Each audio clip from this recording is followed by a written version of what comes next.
ओम शांति। मेरा बाबा आज 23 नवंबर की बाबा की साकार मुरली है। बाबा कहते हैं, मीठे बच्चे, तुम देही अभिमानी बनो तो सब बीमारियां खत्म हो जाएंगी और तुम डबल सिरताज विश्व के मालिक बन जाएंगे। प्रश्न है, बाप के सन्मुख किन बच्चों को बैठना चाहिए? उत्तर है, जिन्हें ज्ञान डांस करना आता है। ज्ञान डांस करने वाले बच्चे जब बाप के सन्मुख होते हैं तो बाबा की मुरली भी ऐसी चलती है। अगर कोई सामने बैठ इधर उधर देखते तो बाबा समझते ये बच्चा कुछ भी समझता नहीं है। बाबा ब्राह्मणियों को भी कहेंगे, तुमने यह किसको लाया है जो बाबा के सामने भी उबासी देते हैं। बच्चों को तो ऐसा बाप मिला है जो खुशी में डांस करनी चाहिए। गीत है, दूर देश का रहने वाला। ओम शांति। मीठे मीठे बच्चों ने गीत सुना। रूहानी बच्चे समझते हैं कि रूहानी बाबा जिसको हम याद करते आए हैं, दुख हरता सुख करता व तुम मात पिता, फिर से आकर हमको सुख घनेरे दो। हम दुखी है, यह सारी दुनिया दुखी है, क्योंकि यह है कलयुगी पुरानी दुनिया। पुरानी दुनिया अथवा पुराने घर में इतना सुख नहीं हो सकता जितना नई दुनिया नए घर में होता है। तुम बच्चे समझते हो, हम विश्व के मालिक आदि सनातन देवी देवता थे। हमने ही 84 जन्म लिए हैं। बाप कहते हैं, बच्चों, तुम अपने जन्मों को नहीं जानते हो कि कितने जन्म पाठ बजाया है। मनुष्य समझते हैं 84 लाख पुनर्जन्म है। एक एक पुनर्जन्म कितने वर्ष का होता है? 84 लाख के हिसाब से तो सृष्टि चक्र बहुत बड़ा हो जाए। तुम बच्चे जानते हो, हम आत्माओं का बाप हमको पढ़ाने आए हैं। हम भी दूर देश के रहने वाले हैं। हम कोई यहाँ के रहने वाले नहीं है। यहाँ हम पाठ बजाने आए हैं। बाप को भी हम परम धाम में याद करते हैं। अभी इस पराये देश में आए हैं। शिव को बाबा कहेंगे, रावण को बाबा नहीं कहेंगे, भगवान को बाबा कहेंगे। बाप की महिमा अलग है। 5 विकारों की कोई महिमा करेंगे क्या? देह अभिमान तो बहुत बड़ी बीमारी है। हम देही अभिमानी बनेंगे तो कोई बीमारी नहीं रहेगी और हम विश्व के मालिक बन जाएंगे। यह बातें तुम्हारी बुद्धि में है। तुम जानते हो, शिव बाबा हम आत्माओं को पढ़ाते हैं। जो भी और इतने सत्संग आदि है, कहाँ भी ऐसा नहीं समझेंगे कि हमको बाबा आकर राजयोग सिखलाएंगे, राजाई के लिए पढ़ाएंगे। राजा बनाने वाला तो राजा ही चाहिए ना। सर्जन पढ़ाकर आप समान सर्जन बनाएंगे। अच्छा, डबल सिरताज बनाने वाला कहाँ से आएगा जो हमको डबल सिरताज बनाए? इसलिए मनुष्यों ने फिर डबल सिरताज कृष्ण को रख दिया है। परंतु कृष्ण कैसे पढ़ाएंगे? जरूर बाप संगम पर आए होंगे, आकर राजाई स्थापन की होगी। बाप कैसे आते हैं, यह तुम्हारे सिवाय और कोई की बुद्धि में नहीं होगा। दूर देश से बाप आकर हमको पढ़ाते हैं, राजयोग सिखलाते हैं। बाप कहते हैं, मुझे कोई लाइट व रत्न जड़ित ताज है नहीं। वो कभी राजाई पाते नहीं, डबल सिरताज बनते नहीं, औरों को बनाते हैं। तो बाप कहते हैं, हम अगर राजा बनता तो फिर रंक भी बनना पड़ता। भारतवासी राव थे, अब रंक है। तुम भी डबल सिरताज बनते हो तो तुमको बनाने वाला भी डबल सिरताज होना चाहिए, जो फिर तुम्हारा योग भी लगे। जो जैसा होगा ऐसा आप समान बनाएगा। सन्यासी कोशिश कर सन्यासी बनाएंगे। तुम गृहस्थी व सन्यासी तो फिर तुम फॉलोअर्स तो ठहरे नहीं। कहते हैं फलाना शिवानंद का फॉलोअर है, परंतु वह सन्यासी माथा मुड़ाने वाले हैं। तुम तो फॉलो करते नहीं, तो तुम फिर फॉलोअर क्यों कहते हो? फॉलोअर तो वो जो झट कपड़ा उतार कफनी पहन ले। तुम तो गृहस्थ में विकारों आदि में रहते हो, फिर शिवानंद का फॉलोअर्स कैसे कहलाते हो? गुरु का तो काम है सद्गति करना। गुरु ऐसा तो नहीं कहेंगे ना, फलाने को याद करो। फिर तो खुद गुरु नहीं हुआ। मुक्ति धाम में जाने के लिए भी युक्ति चाहिए। तो तुम बच्चों को समझाया जाता है, तुम्हारा घर है मुक्ति धाम अथवा निराकारी दुनिया। आत्मा को कहा जाता है निराकारी सोल। शरीर है 5 तत्वों का बना हुआ। आत्माएं कहाँ से आती है? परम धाम निराकारी दुनिया से। वहां बहुत आत्माएं रहती है, उनको कहेंगे स्वीट साइलेंस होम।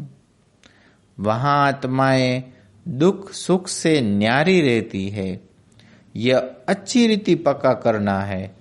हम है स्वीट साइलेंस होम के रहने वाले। यहाँ यह नाटकशाला है जहाँ हम पाठ बजाने आते हैं।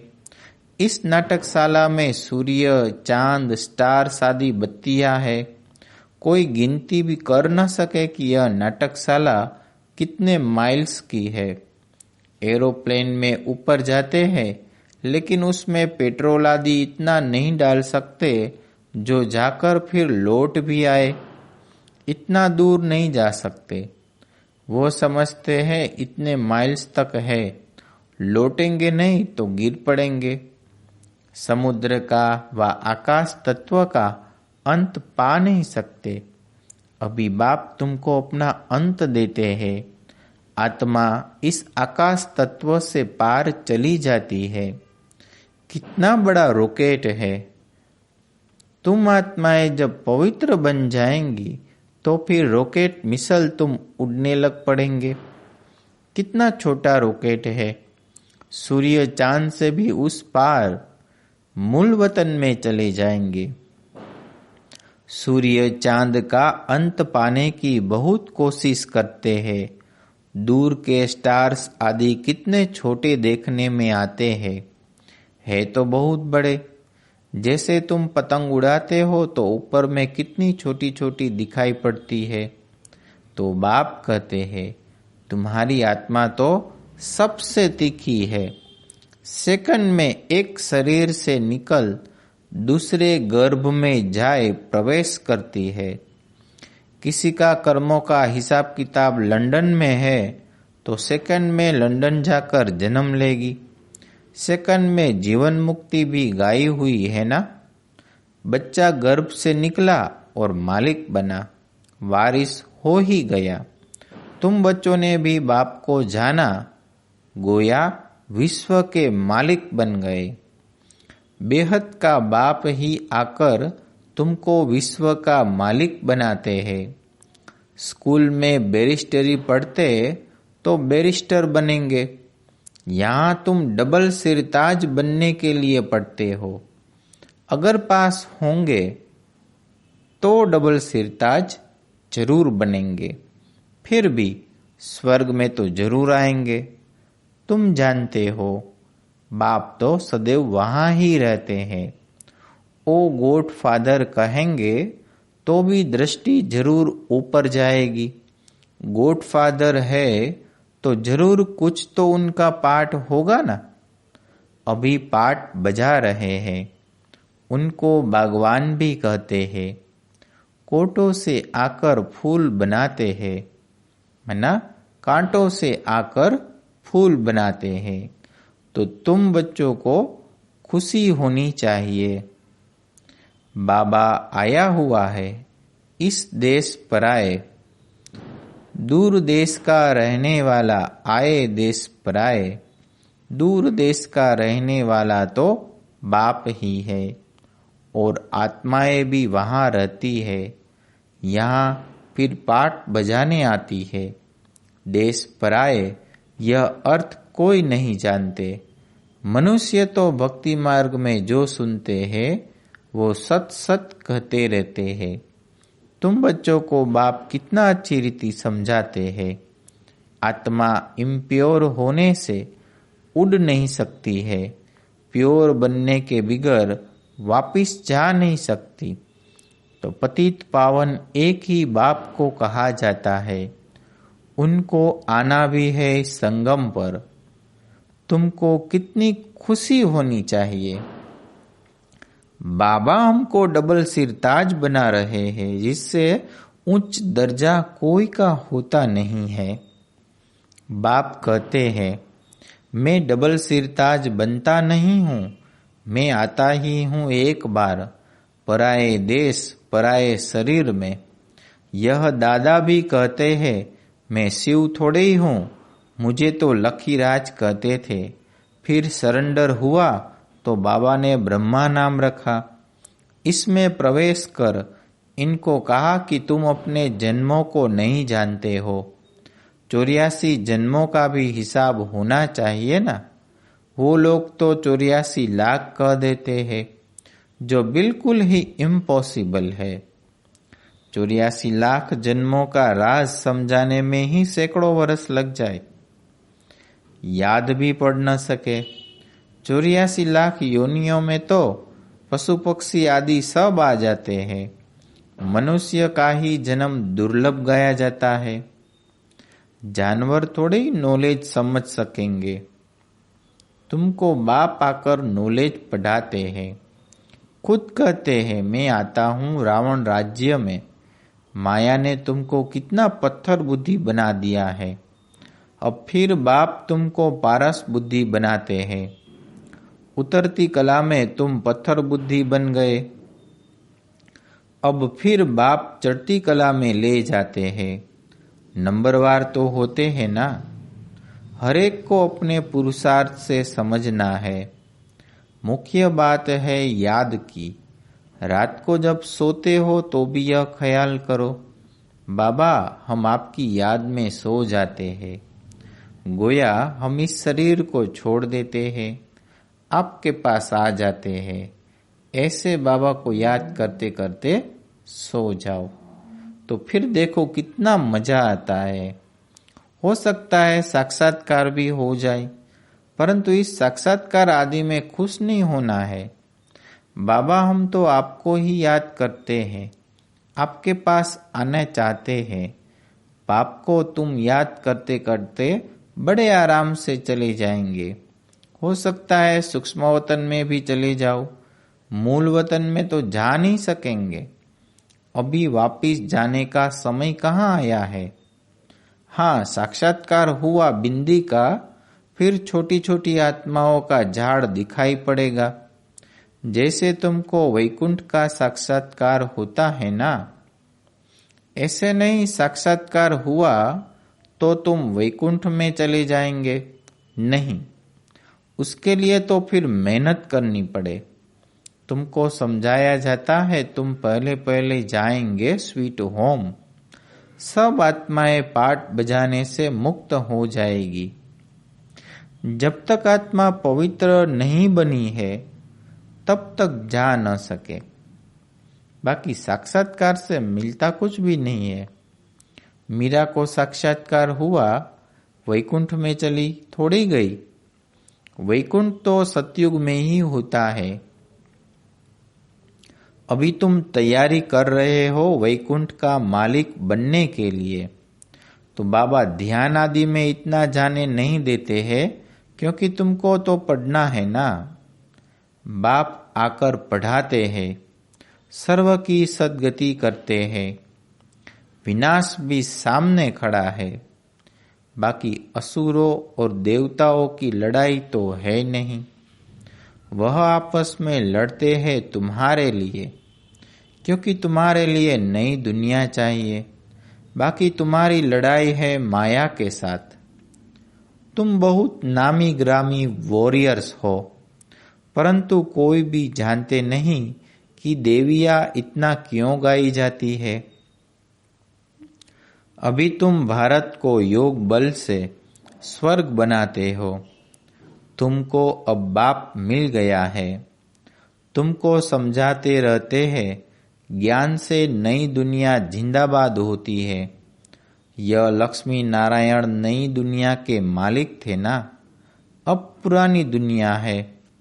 पुरानी दुनिया का विनाश आगे भी मुसलों द्वारा हुआ था। महाभारत लड़ाई लगी थी। उस समय बाप राजयोग भी सिखा रहे थे। अब प्रैक्टिकल में बाप राजयोग सिखा रहे हैं ना। बाप ही तुमको सच बताते हैं। सच्चा बाबा आते हैं तो तुम सदैव खुशी में डांस करते हो। यह है ज्ञान डांस। तो जो ज्ञान डांस के शौकीन है, उनको ही सामने बैठना चाहिए। जो नहीं समझने वाले होंगे, उनको उबासी आएगी।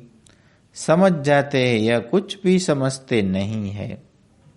ज्ञान को कुछ भी समझेंगे नहीं तो इधर उधर देखते रहेंगे। बाबा भी ब्राह्मणी को कहेंगे, तुमने किसको लाया है? जो सीखते हैं और सिखलाते हैं, उनको सामने बैठना चाहिए। उनको खुशी होती रहेगी। हमको भी डांस करना है। यह है ज्ञान डांस। कृष्ण ने तो न ज्ञान सुनाया न डांस किया। मुरली तो यह ज्ञान की है। तो बाप ने समझाया है, रात्रि को सोते समय बाबा को याद करते, चक्र को बुद्धि में याद करते रहो। बाबा, हम अब इस शरीर को छोड़ आपके पास आते हैं। ऐसे याद करते करते सो जाओ, फिर देखो क्या होता है। आगे कब्रिस्तान बनाते थे, फिर कोई शांत में चले जाते थे, कोई रास करने लगते थे। तो जो बाप को जानते ही नहीं, तो वह याद कैसे कर सकेंगे? मनुष्य मात्र बाप को जानते ही नहीं, तो बाप को याद कैसे करे? तब बाप कहते हैं, मैं जो हूँ, जैसा हूँ, मुझे कोई भी नहीं जानते। अभी तुमको कितनी समझ आई है। तुम हो गुप्त वॉरियर्स। वॉरियर्स नाम सुनकर देवियों को फिर तलवार बाण आदि दे दिए हैं। तुम वॉरियर्स हो योग बल के। योग बल से विश्व के मालिक बनते हो। बाहुबल से बल कोई कितनी भी कोशिश करे, परंतु जीत पा नहीं सकते। भारत का योग मशहूर है। यह बाप ही आकर सिखलाते हैं। यह भी किसी को पता नहीं है। उठते बैठते बाप को ही याद करते रहो। कहते हैं योग नहीं लगता है, योग अक्षर उड़ा दो। बच्चे तो बाप को याद करते हैं ना। शिव बाबा कहते हैं, मामे कम याद करो, मैं ही सर्वशक्तिवान हूँ। मुझे याद करने से तुम सतो प्रधान बन जाएंगे। जब सतो प्रधान बन जाएंगे, तब फिर आत्माओं की बारात निकलेगी। जैसे मक्खियों की बारात होती है ना, यह है शिव बाबा की बारात। शिव बाबा के पिछाड़ी सब आत्माएं मच्छरों सदृश्य भागेंगी। बाकी शरीर सब खत्म हो जाएंगे। अच्छा, मीठे मीठे सिक्की दे बच्चों प्रति माता पिता बाप दादा का याद प्यार और गुड मॉर्निंग। रूहानी बाप की रूहानी बच्चों को नमस्ते। फिर धारणा के लिए मुख्य सार। पहली पॉइंट, रात को सोने से पहले बाबा से मीठी मीठी बातें करनी है। बाबा, हम इस शरीर को छोड़ आपके पास आते हैं, ऐसे याद करके सोना है। याद ही मुख्य है, याद से ही पारस बुद्धि बनेंगे। दूसरी पॉइंट, 5 विकारों की बीमारी से बचने के लिए देही अभिमानी रहने का पुरुषार्थ करना है, अथाह खुशी में रहना है, ज्ञान डांस करना है, क्लास में सुस्ती नहीं फैलाना है। वरदान है, त्रिकालदर्शी स्टेज द्वारा व्यर्थ का खाता समाप्त करने वाले सदा सफलता मूर्त भव। त्रिकालदर्शी स्टेज पर स्थित होना अर्थात हर संकल्प बोल व कर्म करने के पहले चेक करना कि यह व्यर्थ है या समर्थ है। व्यर्थ 1 सेकेंड में पद्मों का नुकसान करता है, समर्थ 1 सेकेंड में पद्मों की कमाई करता है। सेकेंड का व्यर्थ भी कमाई में बहुत घाटा डाल देता है, जिससे की हुई कमाई भी छिप जाती है। इसलिए एक कालदर्शी हो कर्म करने के बजाय त्रिकालदर्शी स्थिति पर स्थित होकर करो तो व्यर्थ समाप्त हो जाएगा और सदा सफलता मूर्त बन जाएंगे। स्लोगन है, मान शान और साधनों का त्याग ही महान त्याग है। अच्छा, ओम शांति। शुक्रिया बाबा, शुक्रिया।